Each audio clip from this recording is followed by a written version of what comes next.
네, 오늘은 요한복음 17장 23절부터 26절까지 말씀으로 이제 자비 아홉 번째 온전 나의 영광을 그들에게 보게 하기를 이런 제목으로 말씀을 나누겠습니다. 저희들이 이제 이 하나님의 성품을 가지고 예배를 드리기 시작한 것이 한 1년 전인데요. 이제 거룩과 자비와 신실과 이제 자비 오늘 마지막으로 이제 성품으로서 마지막인데요. 네, 약 보니까 50주 동안, 그 1년 동안 저희들이 성품을 가지고 예배를 드렸더라고요. 오늘 자비 마지막 온전이라는 제목으로 이렇게 말씀을 나누게 됐는데요. 이제 오늘 말씀이 사실은 가장 우리한테 힘든 과제입니다. 그리고 하나님께서 성경사상 가장 큰 것을 요구하시는 거거든요. 이보다 더 큰 것은 아마 없습니다. 이제 그 주제가 오늘 사랑인데요. 이제 하나님께서는 그 우리한테 사랑을 베푸시고, 그리고 하나님께서는 우리한테 사랑을 요구하시는 것이죠. 이제 그 말씀을 나눠보겠습니다.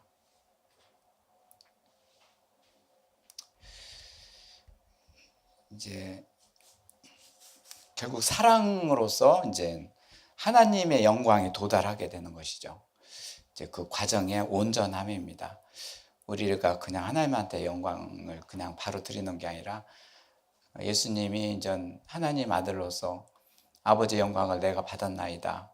이 영광을 내 자녀한테 주었나이다. 아버지 자녀한테 주었나이다. 그래서 이 영광이라는 것이 하나님 아버지의 영광인데 그 영광이 아들 그리스도한테 그리고 우리 자녀한테 내려와서 다시 이제는 그리스도를 통해서 아버지께 올라가기 위해서는 그 과정이 필요한데 그 과정이 사실 온전하게 만들어서 이제는 영광을 올려드리게 하는 것이죠.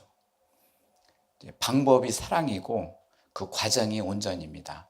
하나님한테 영광을 받고 하나님한테 영광을 올려드리기 위해서 우리 사람한테는 영광이 없습니다. 하나님만이 가지고 있는 영광인데 우리가 하나님한테 영광을 올려드리기 위해서는 하나님의 영광을 가지고 있어야지만이 하나님한테 올려드리는 것이지 그냥 말로만 드려지는 것이 아닙니다. 그래서 그 사랑의 방법으로서 우리를 온전하게 해주시면서 하나님의 영광을 우리한테 내려주시고 그 영광을 하나님한테 올려드리게 되는 것이죠. 그 과정을 이렇게 살펴보겠는데요. 이제 하나님께서 우리를 사랑하시기 때문에 이제 의롭게 만드시고 이제 공의를 세워주시는 것이죠. 사실 공의를 왜 세워주느냐? 온전하게 만들기 위해서.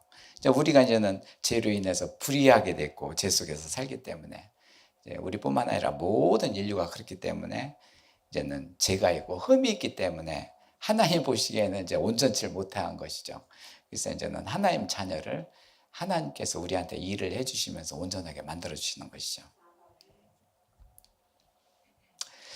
이제 이 사랑이라는 건데 사랑이라는 것이 인생에 있어서 가장 좋은 길, 이제 가장 좋은 길이 뭐냐면 사랑의 길이다.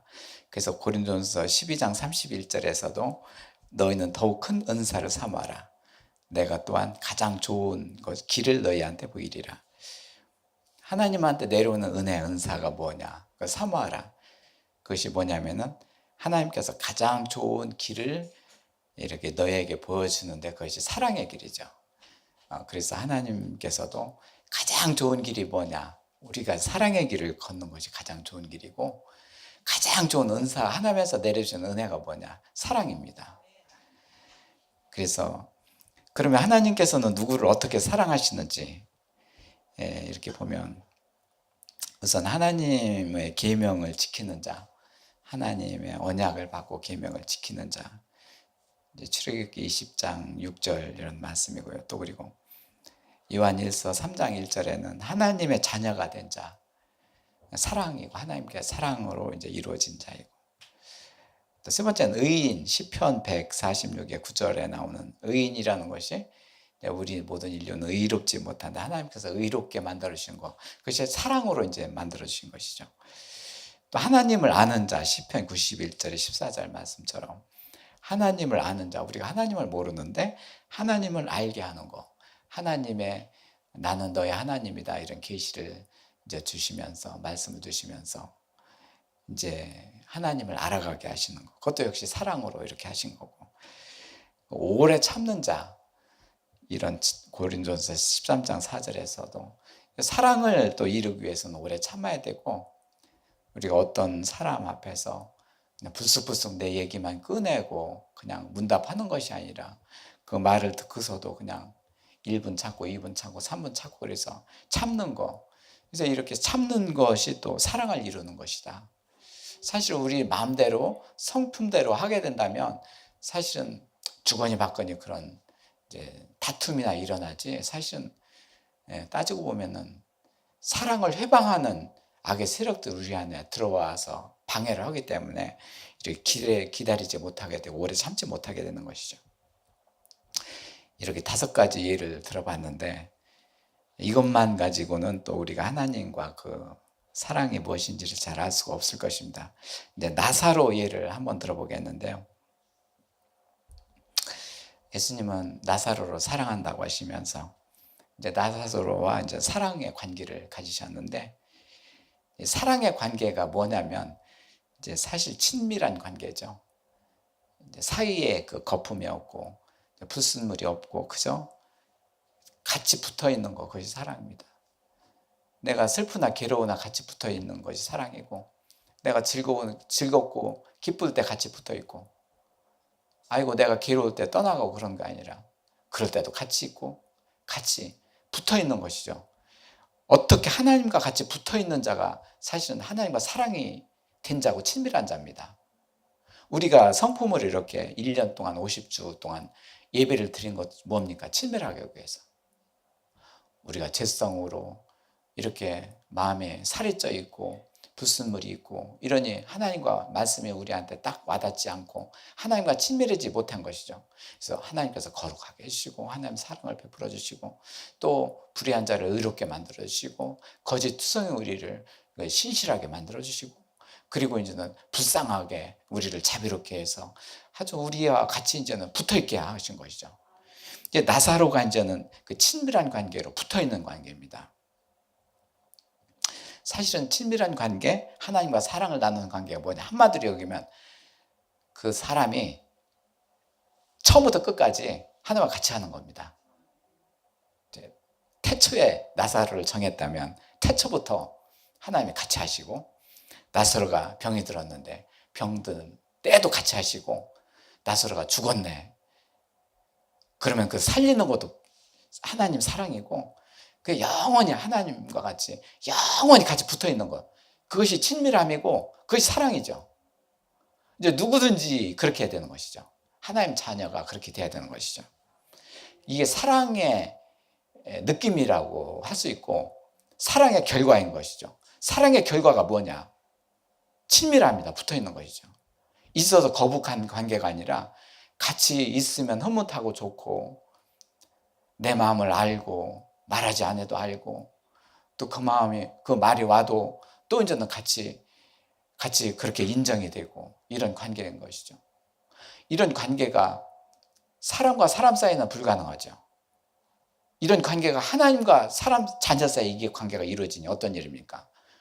사람과 사람 사이가 불순물이 껴있고 서로 불화로 이렇게 되어 있는데, 이렇게 우선은 하나님과 관계가 이렇게 친밀하게 되면 다른 사람, 자녀와 아내, 이웃과 이렇게 친밀하게 되는 것이죠.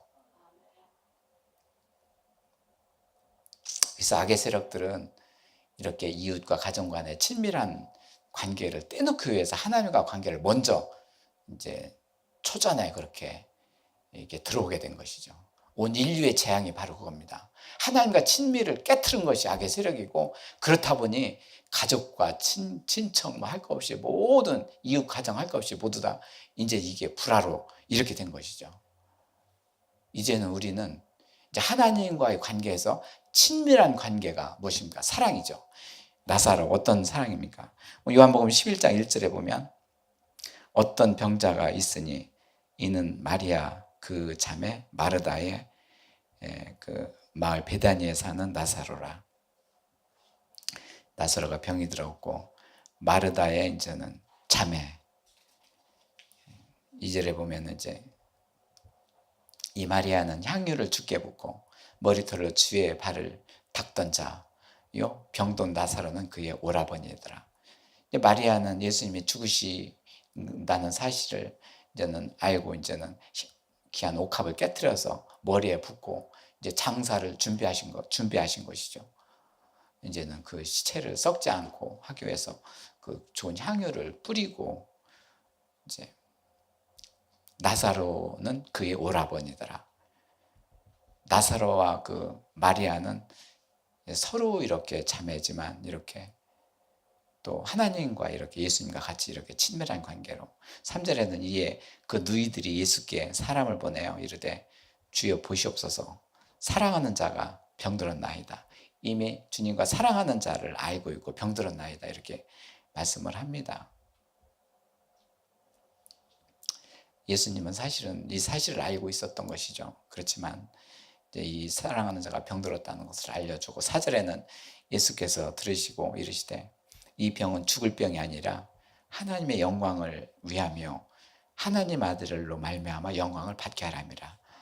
이 병이 이제 죽을 병이 아니라 이 병으로 인해서 하나님한테 영광을 올릴 것이다.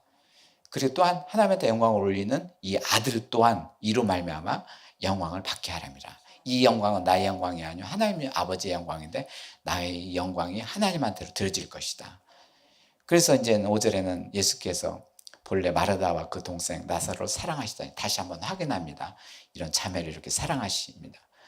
6절에는 나사로가 병들었다 함을 들으시고 그 계시던 곳을 이틀 더 유하시고 어떻게 병들고 이런 상태가 됐는데 더 유하시고 이제 여유를 가지신 것이죠.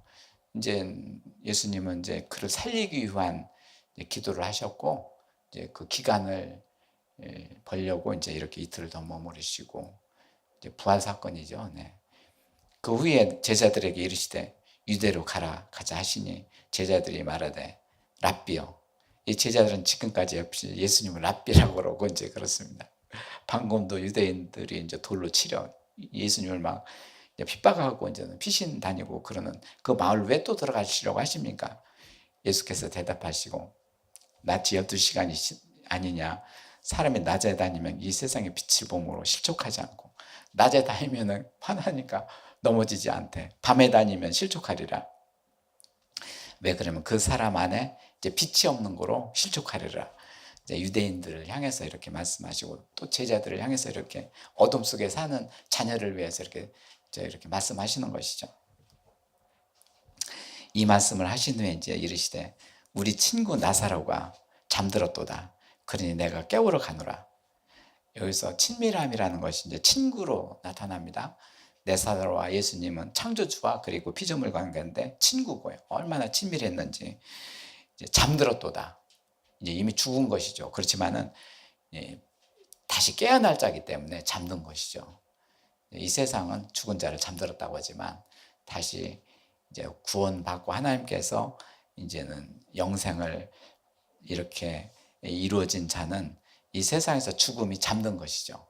이제 제2의 몸의 부활로 이제는 예수님 오실 적에 다시 부활이 되니까 그때까지는 잠들고 그리고 또 거기에 그러니까 쉰다. 그러나 내가 이제 깨우러 가노라.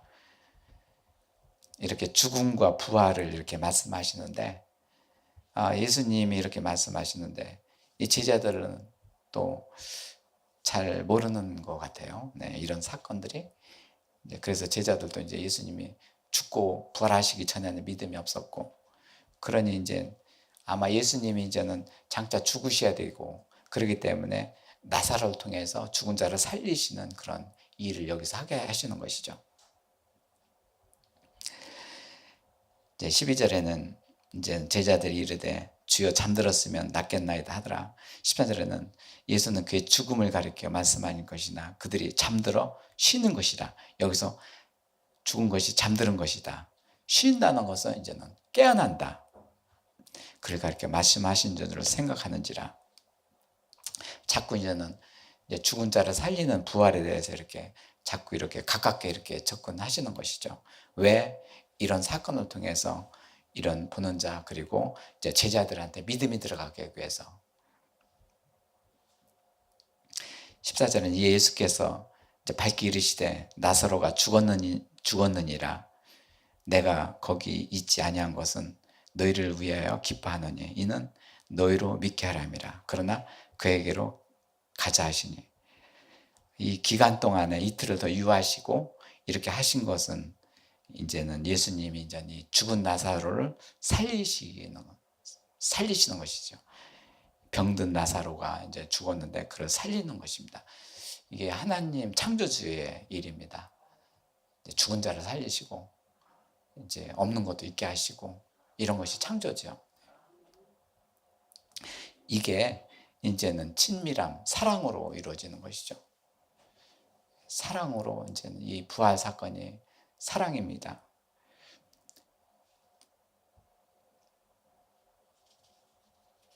여기서 16절에는 디모드라, 이 사람이 도마인데 다른 제자들에게 말하되 우리도 주와 함께 죽으러 가자. 그때마다 이렇게 믿음도 어느 정도 표현하려고 그랬어. 같이 우리가 주님과 죽게 하자. 그 훌륭한 말을 했는데요. 사실은 나중에는 이제는 제일 부활 사건에 대해서 이제 보지 않고는 믿지 않고 그런 자가 된 것이죠. 오늘 말씀에서 이렇게 보면 이제 17장 23절 요한복음 17장 23절에 보면 이제 오늘 이 말씀 속에서는 사랑이 두 번 나오는데요.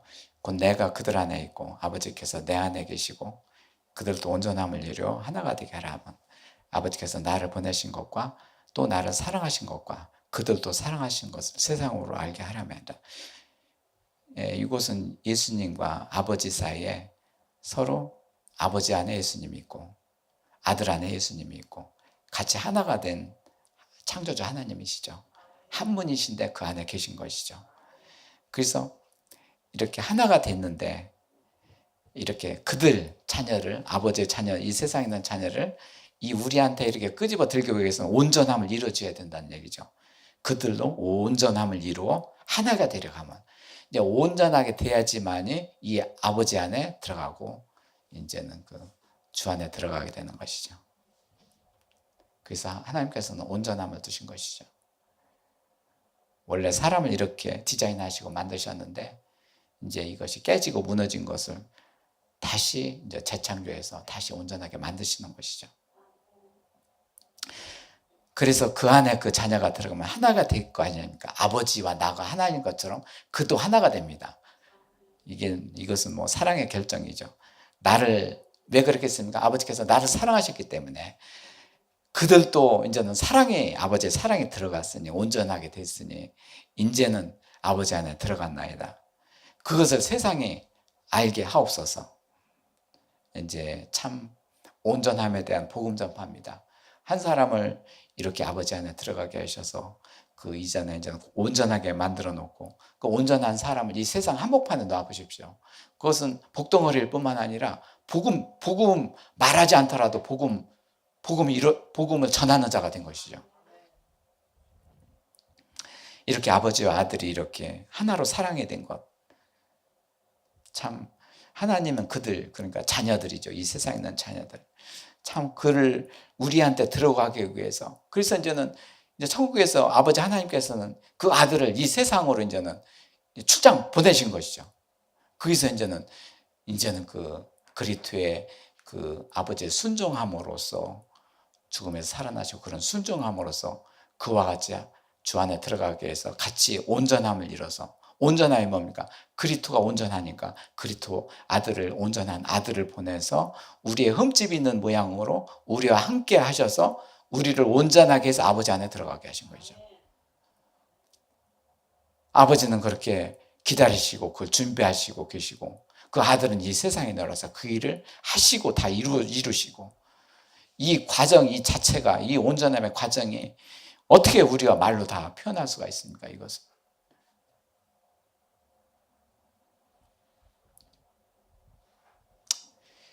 첫 번째 17절 23절의 말씀은 사랑입니다. 하나 된 사랑 이렇게 확인이 됐고요. 24절은 영광입니다. 영광.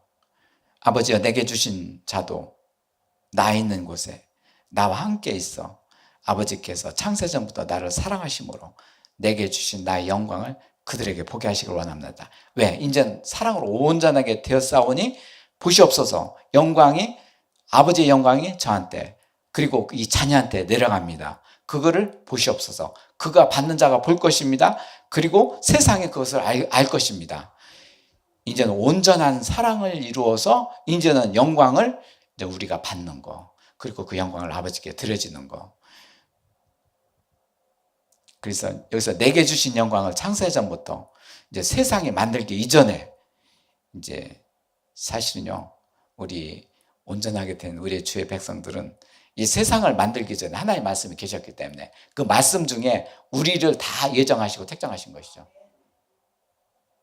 여기서 창세 전에, 세상이 만들기 전에 그들도 함께 창세 전에 제가 아버지와 같이 있었던 것처럼 그들도 함께 있지 않습니까?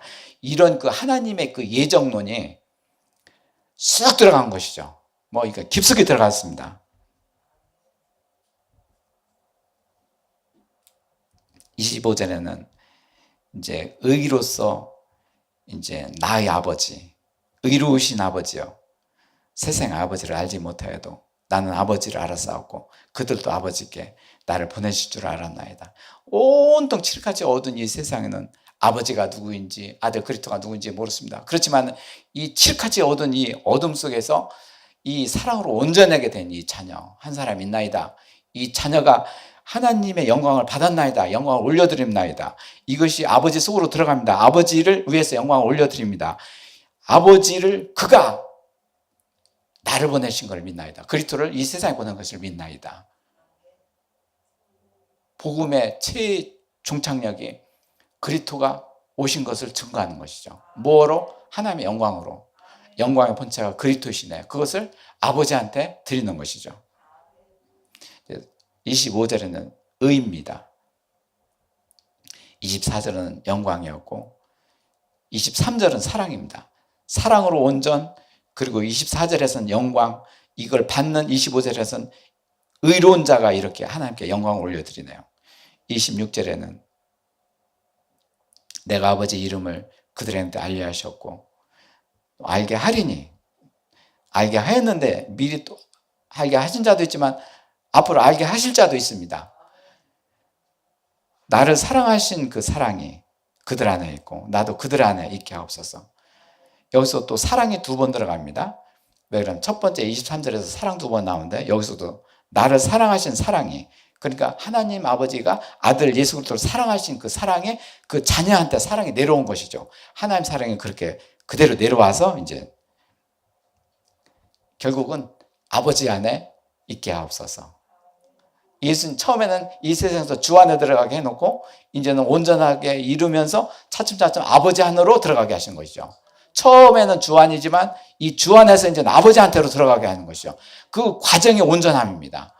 어떤 방법으로? 사랑으로. 근데 이 놀라운 사실은 이렇게 예수님이 이제 이렇게 기도를, 마지막 기도를 하셨어요. 아버지한테 드린 것이죠. 아버지한테 기도문을 받아서 아들이 한 것이죠. 예수님이 아버지의 뜻을 구했고 그래서 아버지한테 이 기도문을 받아서 아들 그리스도는 이 기도를 드렸나요? 근데 이 예수 그리스도가 드린 기도입니다. 근데 온전하게 된 한 사람 한 사람이 이 기도를 아버지한테 드립니다. 어디서? 이 세상에서. 그리스도로 인해서 그 기도가, 지금 분명히 이 말씀은 그리스도가 아버지한테 드린 기도입니다. 그렇지만 이 기도문이 아버지한테서 나온 기도입니다. 아버지가 하시는 일을 아버지한테서 나온 기도를 그리스도가 하신 것이죠. 그렇지만 아버지 안에 들어가는 이 세상의 자녀는 이 기도를 아버지한테 드립니다. 사람이 이제 기도를 아버지한테 드리는 것이죠. 이게 놀라운 사건입니다. 기도의 포지션이 그리스도에서 자녀로 넘어갔습니다. 어떻게 해서? 온전하게 돼서. 사랑으로 온전하게 돼서. 온전하게 되면 하나님의 영광을 받고 그 영광을 아버지한테 드리기 때문에 우리가 이 세상에서 살아가는 목적이 바로 하나님한테 영광을 드리는 거고, 우리는 그 목적을 몰랐습니다. 사람의 목적만 알았던 것이죠. 무슨 일을 해서 그 목적에 도달하고 올라가면 그게 아니었고 또 다른 걸 하면 또 목적 또 아니었고, 그런 과정 역시 중요했습니다. 그렇지만 내가 하나님의 이렇게 영광을 돌리는 자가 되면 이것이 나에 대한 하나님의 목적이죠. 내가 하나님에 대한 목적이고 하나님이 나에 대한 목적이고 우리에 대한 목적이 되는 것이죠. 이 목적이 나와 창조주 안에 일치될 적에 이 땅에서 충만함을 누릴 뿐만 아니라 복된 자요. 그 자가 하나님의 자녀입니다.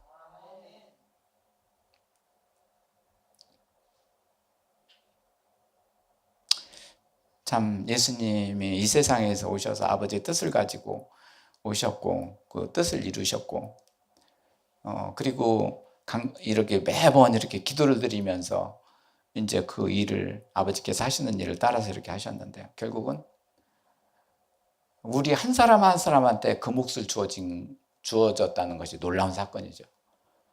우리가 이 자리에서 이렇게 아버지한테 기도드리게 하신 거. 더군다나 이 어두운 세상에서 이 기도를 드린다는 거. 이게 얼마나 하나님의 아버지의 기뻐하실까요? 그리고 예수님 역시 이 세상에 내려와서 그 참 말로 닿을 수 없는 그런 일을 다 겪으시고 예수님이 얼마나 또 기뻐하실까요? 이보다 더한 기쁨은 없는 거죠.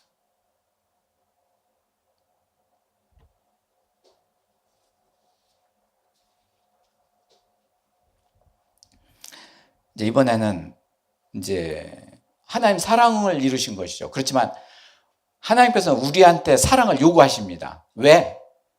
하나님 우리를 사랑했기 때문에.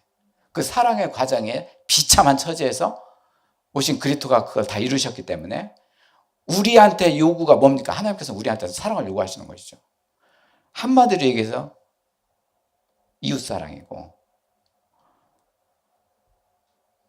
원수를 사랑하라는 거죠. 너를 핍박하는 자를 사랑하라는 거. 그걸 요구하시는 것이죠. 그래서 어렵다는 것이죠.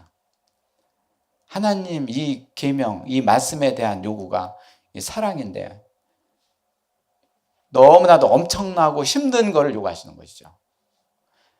근데 이 자체를 하나님께서 이루신 것이죠. 오늘 이렇게 왜 우리를 통해서 하나님께서는 사랑을 요구하시는가? 대가를 치르신 하나님 사랑.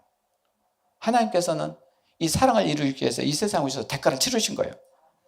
죄인들을 위해서 그리스도의 그 생의 모든 그 과정에서. 그러니까 하나님 성부 성자 성령님의 그런 사랑, 이루어진 사랑이 하나님의 그런 대가를 치르게 하셨고 이미 사랑을 이루신 하나님이기에 이제는 하나님께서는 우리한테 그 사랑을 요구하시는 것이죠. 이 사랑을 요구받는 자가 사실은 또 복된 자입니다. 마태복음 5장 43절부터 48절까지는 내 이웃을 사랑하고 내 원수를 미워하였다는 것을 너희가 들었으나 나는 너희에게 이르노니 너희 원수를 사랑하며 너희를 박해하는 자를 핍박하는 자를 이제 위해 기도하라. 이같이 한즉 하늘에 계신 너희 아버지 아들이 되리니 이게 중요합니다. 이렇게 하면 이렇게 되리니 이는 하나님의 그 해를 악인과 선인한테 비추고 비를 의로운 자와 불의한 자한테 내려주심이라. 너희가 너희를 사랑하는 자를 사랑하면 무슨 상이 있으리요? 세리도 이와 같이 하느니라. 또 너희가 너희 형제만을 문안하고 소식을 전한다면 남보다 더 나은 것이 무엇냐? 이방인들도 이같이 하느니라. 그러므로 하늘에 계신 너희 아버지 온전하신 것 같이 너희도 온전하라. 이 온전하게 하기 위해서 이제 사랑을 하나님께서는 이루셨는데 우리한테 주어진 사랑이 뭡니까? 하나님께서 요구하신 사랑이죠. 그게 뭡니까? 원수를 사랑하라는 거죠. 핍박하는 자를 사랑하고. 그리하면 하나님의 아들이 되리라. 이제 가장 아주 하나님의 요구사항에 극치를 이룬 말씀이죠.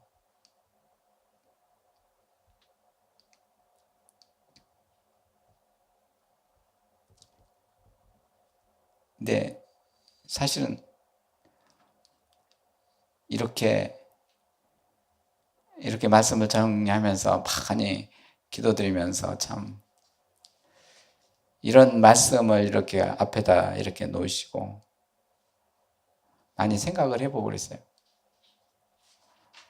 온전을 부르짖는 이 자 역시 목회자도 내 앞에는 원수가 있는가 없는가,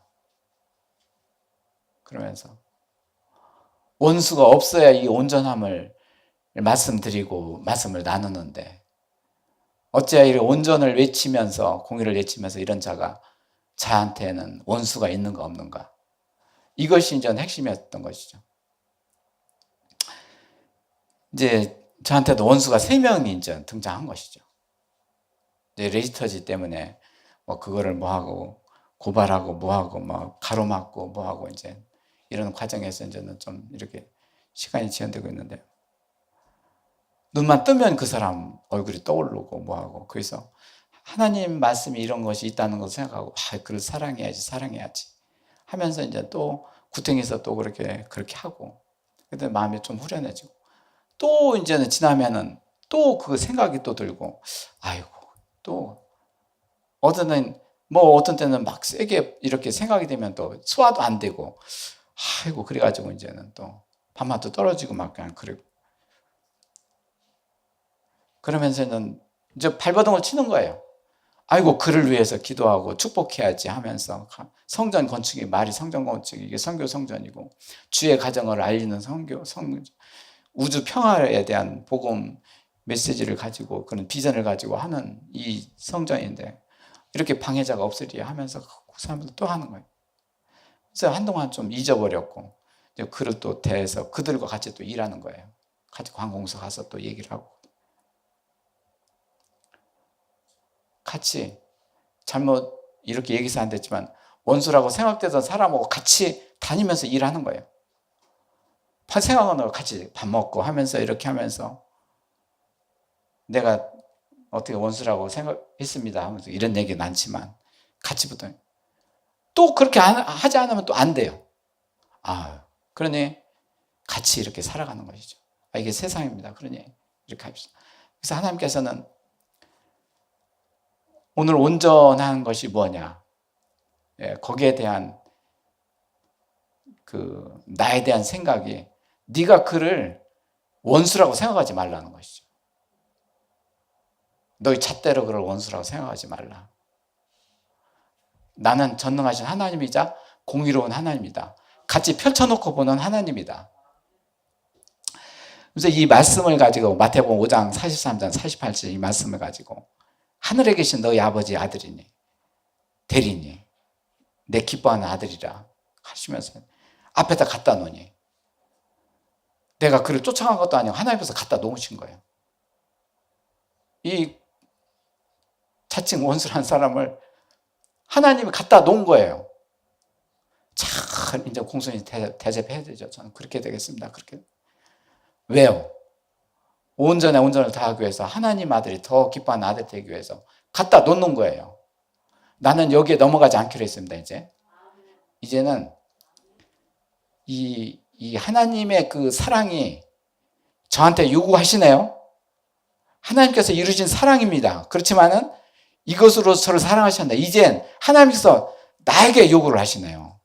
그 사랑의 대상자를 앞에다 갖다 놓으셨나요? 그것도 한 명이 아니라 3명까지 갖다 놓으셨나요?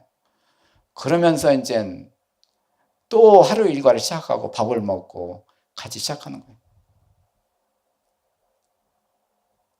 어차피 제 입에서는 온전함에 대해서 말씀을 나누는데 저는 온전하니 원수가 없습니다.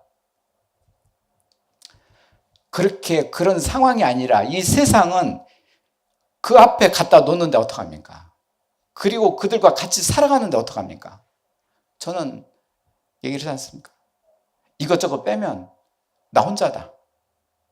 같이 가는 거예요. 생각과 행동을 나한테 주신 거는 하나님께서 나를 온전하게 이끌어 가셔서 하나님의 영광을 받고 하나님한테 영광을 드리고, 그러면서 하나님 사랑이 더 익어가고, 그러면서 그런 사람들과 같이 그도 하나님께서 바꿀 작정을 하고 계신 것이죠. 하나님의 일이 어떻게 보면 나에 대한 타겟에서 오히려 그들한테 타겟으로 넘어간 거예요. 그걸 감사하게 생각했어요. 내가 하지 못하는 거를 하나님이 하시는 것이죠. 그 창을 열어 놓는 것이죠.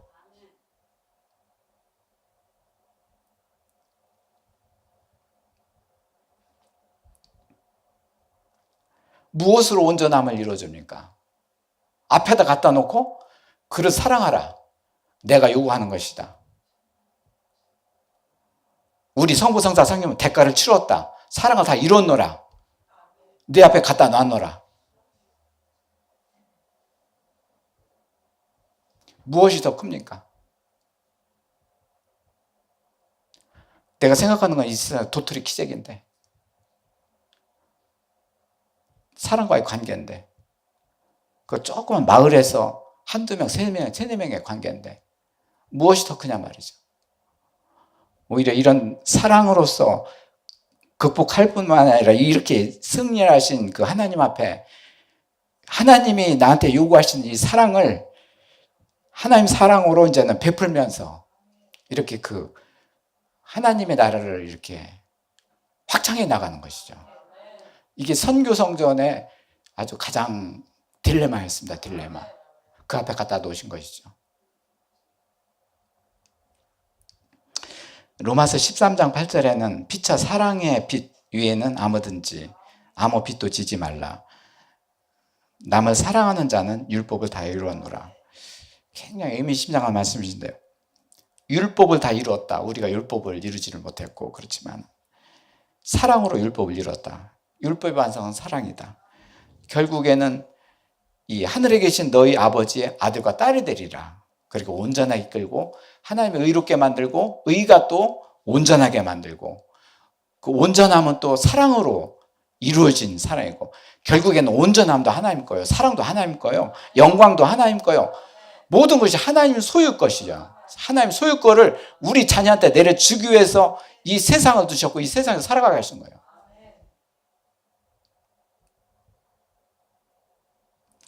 우리의 빛은 은행 부채가 아니죠.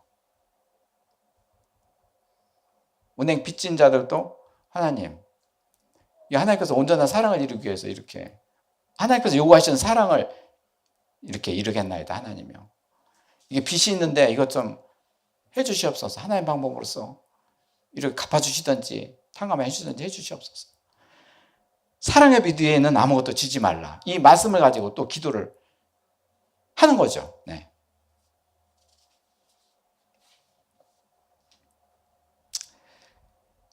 정리를 해보겠습니다. 이제 오늘 주제가 이제 온전함인데 이제 사랑으로 의롭게 해서 공의를 이루어지면서 온전히 갑니다.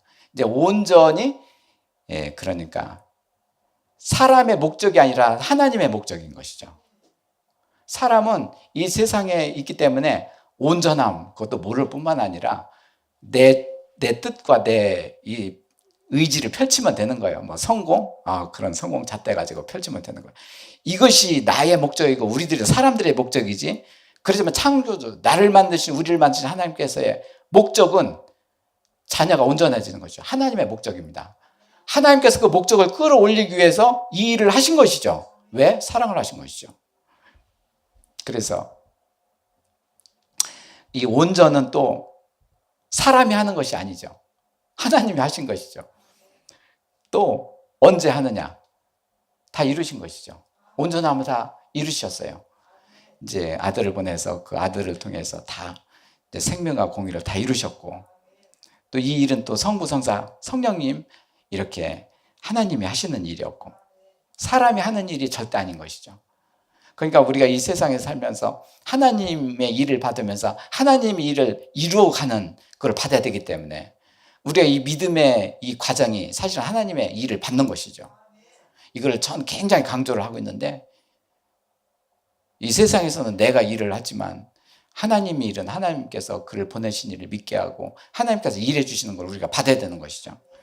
이거 다 이루신 것이고 그리고 온전은 원래의 하나님의 뜻입니다. 이 만물을 만들 적에 제일 마지막 날에 그 사람을 만드셨고 온전하게 만드셨고 그렇기 때문에 하나님의 뜻이지 뜻으로 이 세상 천지만물을 만들었는데 만물 속에 이 인간 사람들이 불완전하게 질퍽대면서 불화와 고통과 죽음 속 이렇게 살아가는 그것은 하나님의 뜻을 거슬린 것이죠. 그래서 하나님의 이 최고적인 목적 자체가 이렇게 온전함을 이루는 것이죠. 주의 자녀는 온전함을 이루시고 또 그렇게 가게 하시는 것이죠. 정리해보면 첫 번째 온전은 하나님의 목적이다. 사람의 목적이 아니고, 두 번째 온전함은 사람이 하는 일이 아니다. 하나님이 하신 일이고 이미 이루신 일이다. 세 번째 온전함은 원래 창조주의 뜻이자 목적이다. 하나님은 그 목적과 뜻을 굽히지 않으시고 이렇게 가야 됩니다. 그렇기 때문에 그 안으로 우리를 끌고 들어가게 하시는 것이죠. 우리 순수히 따라야 되는 것이죠.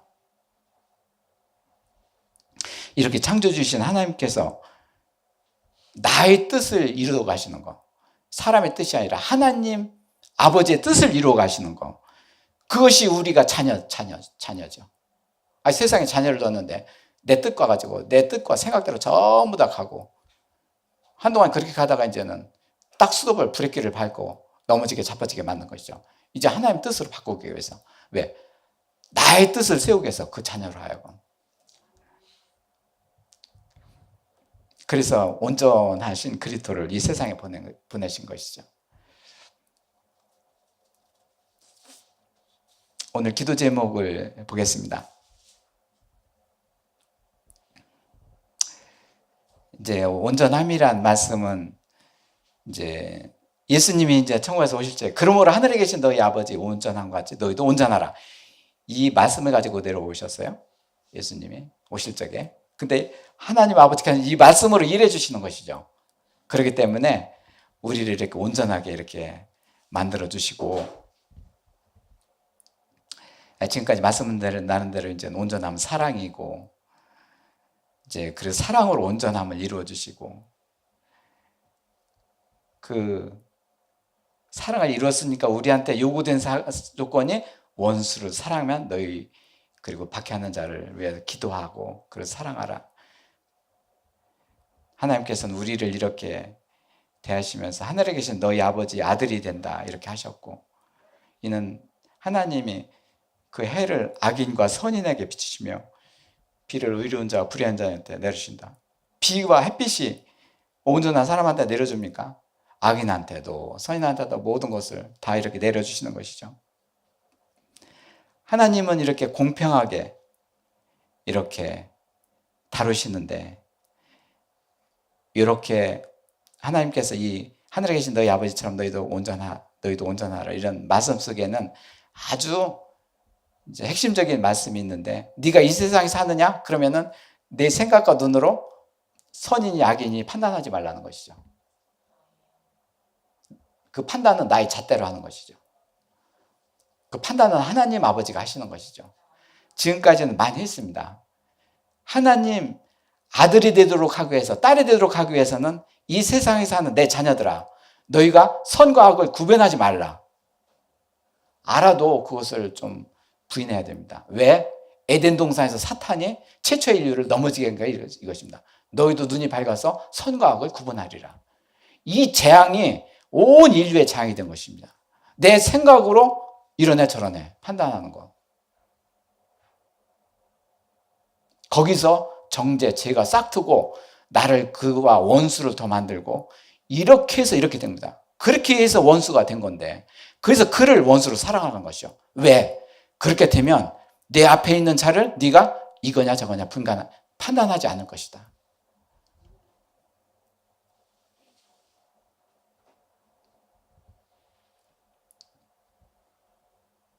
그래서 하나님께서는 해와 비를 악인과 선인 모두한테 주신다는 것, 악한 사람은 벌을 받아야 되고 선한 사람은 복을 받아야 된다는 그런 생각, 우리의 생각이죠. 그렇습니다. 그런 게 좀 흐르고 있고, 그러니 이렇게 이렇게 된다. 아닙니다. 어떤 사람이든지 의롭게 대주어야 됩니다. 이렇게 온전하게 하나님의 아들과 딸이 되는 것은 뭐냐면은, 그를 어떻게 합니까? 하나님이 온전하게 만들도록 우리가 그렇게 온전하게 대해줘야 되는 것이죠. 요리조리 판단하지 말고요. 이것이 오늘 말씀의 핵심입니다. 우리가 예배가 끝나면 이 세상에 나가서 이제 살아갈 텐데, 내 생각은 어떤가? 내 앞에 누구가 있는가? 그러면은 그를 내가 어떻게 생각하는가? 그럴 땐 선입감으로 내가 외면하지 않는가? 그한테 적극적으로 가지를 못하는가? 이런 것들이 전부 다 악의 세력들이 하는 것입니다. 하나님께서 의로운 자녀들한테는 그렇지 않게 하십니다. 하나님께서 안에서 밖에서 든든한 공의의 버튼목이 되게 하셔서 의젓하게 하십니다.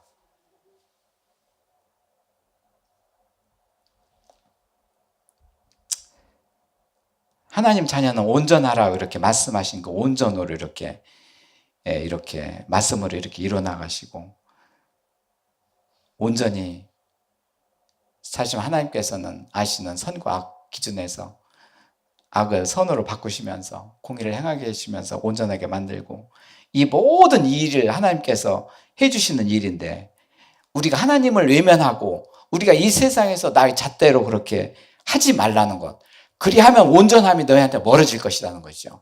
오늘 꼭 명심하셔야 됩니다. 그렇게 살기를 축원합니다. 네. 그렇게 하고 있고요. 또 그리고 만약에 이제는 제가 이제는 상담자라고 어떤 사람의 상담자라고 해봐요.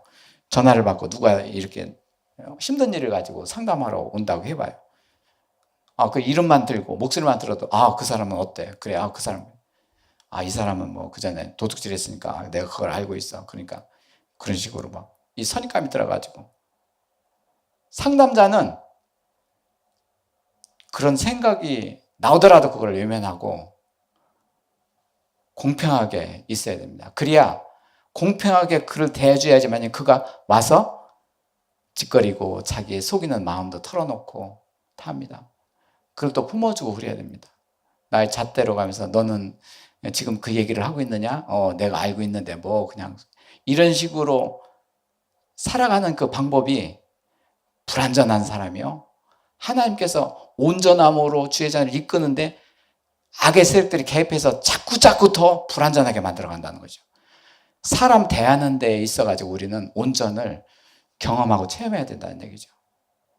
그래야지만이 우리는 이렇게 사람을 대할 적에도 이제 하나님 마음으로 대하게 되는 것이죠. 결국에는 온전하게 되면 그리스도의 마음이 우리 안에서 충만하게 임해서 이제 하나님을 모시고 다니면서 사람을 대해야 되는데 사실은 뭐 나의 잣대는 많이 사라지고 없어지고 그랬어요.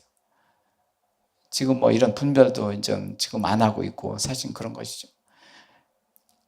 그러면서 이제는 사람을 대하게 하게 하시고 그리고 이제는 진정한 상담자가 되게 해주시고 아마 이제 우리 교회에 이제 뭐 권사님들이나 뭐 전사님들 이렇게 이제 주위에서 이제는 어려운 일 당하면 상담이 오고 뭔가 말은 하지 않더라도 그냥 와서 뭔가 하려고 그러고 뭔가 답답한 것이 있고 뭔가 이제는 그러니까 이제 상담을 하고 싶어가지고 말을 꺼내지 않더라도 그런 사람이 점점 많아지는 것이죠. 왜 그러냐면 이렇게 하나님께서 그를 온전한 자녀로 만들어 가시는 징조죠. 그런 자한테 하나님께서는 답답해하는 자를 갖다 놓으시고 같이 상담자 역할을 하시는 것이죠. 상담자는 모사죠. 카운셀러 이렇게 상담자 예수 그리스도가 그 일을 하신 것이죠. 그래서 우리의 기도를 들으시고 우리의 아버지께 이제는 중보 역할을 하시고 바로 이제는 우리가 모든 사람들의 기도자이고 그 사람들의 이제는 모사가 되고 이제는 상담자가 되는 것이죠. 이제 무엇보다도 이제는 마음에 들어있는 그 속마음을 털어 놓는 자들이 있어야 되고 우리는 그리스도를 믿으면서 그리스도인이 되었기 때문에 나 자신만으로는 어떤 생각을 하거나 판단을 해서는 안 됩니다. 그리스도인이 되기 위해서는 나 중심에서 선과 악에 대한 구분도 하였습니다. 그렇지만은 이제는 그렇게 해서는 안 됩니다. 가장 큰 제약의 시초의 뿌리가 뭐냐면 선악을 구분하는 것이라는 거. 그것은 아주 우리 안에서 이제 사라져야 됩니다. 그래야지만 이 온전의 길로 가면서 이제 최종적으로 요구하시는 것이 이제는 이제 핍박하는 자 원수를 사랑하라는 거. 이제 그 짓들이 이제는 그렇게 하지 못하게 하는 짓들이 사단 마귀들이 하는 짓이고 이제 마귀들은 사람으로 하여금 그런 선과 악에 대한 구분을 하게 해서 그렇게 더 하게 해서 정죄하도록 하고 이제 죄가 더해지면 또 결국에는 무너지게 만들고 그들이 사단들의 명수인 것이죠. 에덴 동산에서 인류가 무너진 죄였고요. 이제 사람이 보는 것, 착한 것이 그저 착한 것이 아니라는 것, 그리고 나쁜 것이 그저 나쁜 것이 아니라는 것, 그 사이의 경계, 하나님의 온전함이 자리를 잡고 있는 것이죠. 우리가 생각하는 저거는 나쁜 짓이야. 그랬더니 어느 정도 이제 생각이 들어오는 것이죠. 우리의 삶의 경험에서 이런 것들이 옵니다. 그렇지만은 그렇게 우리는 지금까지 생각했지만은 그 자체를 하나님한테 기도를 드려야 되는 것이죠. 아이고, 저 기쁜 일을 하네요. 하나님 감사합니다. 저 나쁜 짓을 하네. 하나님 저러네요. 하나님 어떻게 해야죠? 어떻게? 하나님 중심적으로 자꾸 나를 이제 살아가게 하는 것이죠. 그래야지만이 이런 잣대가 사라지는 것이죠. 그냥 말로만 사라지는 게 아닙니다. 이렇게 해서 그렇게 했었던 나와 그렇지 않은 온전하신 공의 하나님 사이에서 나를 갖다 놓으시고 그 사이의 경계를 하나님이 감찰하고 계신 것이죠.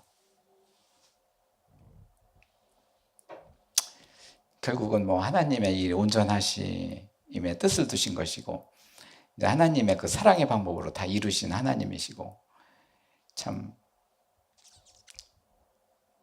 누구든지 하나님 사랑을 받는 자는 이렇게 온전함으로 이끌어 가시는 것이고 한 사람 한 사람을 그렇게 해 주시고 하나님의 그 기뻐하시는 뜻을 그 사람을 통해서 이루게 하시고 그로 하여금 이제 하나님 영광을 그 안에 집어넣고 영광을 돌리게 하는 것이죠. 오늘 이렇게 성품으로 이렇게 자비까지 오게 하신 하나님 감사합니다. 저희들이 딱딱하고 지루했지만 어차피 이 고지를 넘어야 되고 밟아야 됩니다. 이제는 이제 하반기에 우리가 연말까지 예배를 통해서 종합하고 정리할 적에 하나님께서 그때마다 역사하시고 현장에서 역사하시고 하나님의 성품이 우리들의 삶에서 나타나도록 하옵소서. 그것이 하나님의 기적입니다. 그것이 하나님의 뜻이고 우리를 기쁘시게 이렇게 만들어 가십니다. 통성으로 기도드립니다. 네.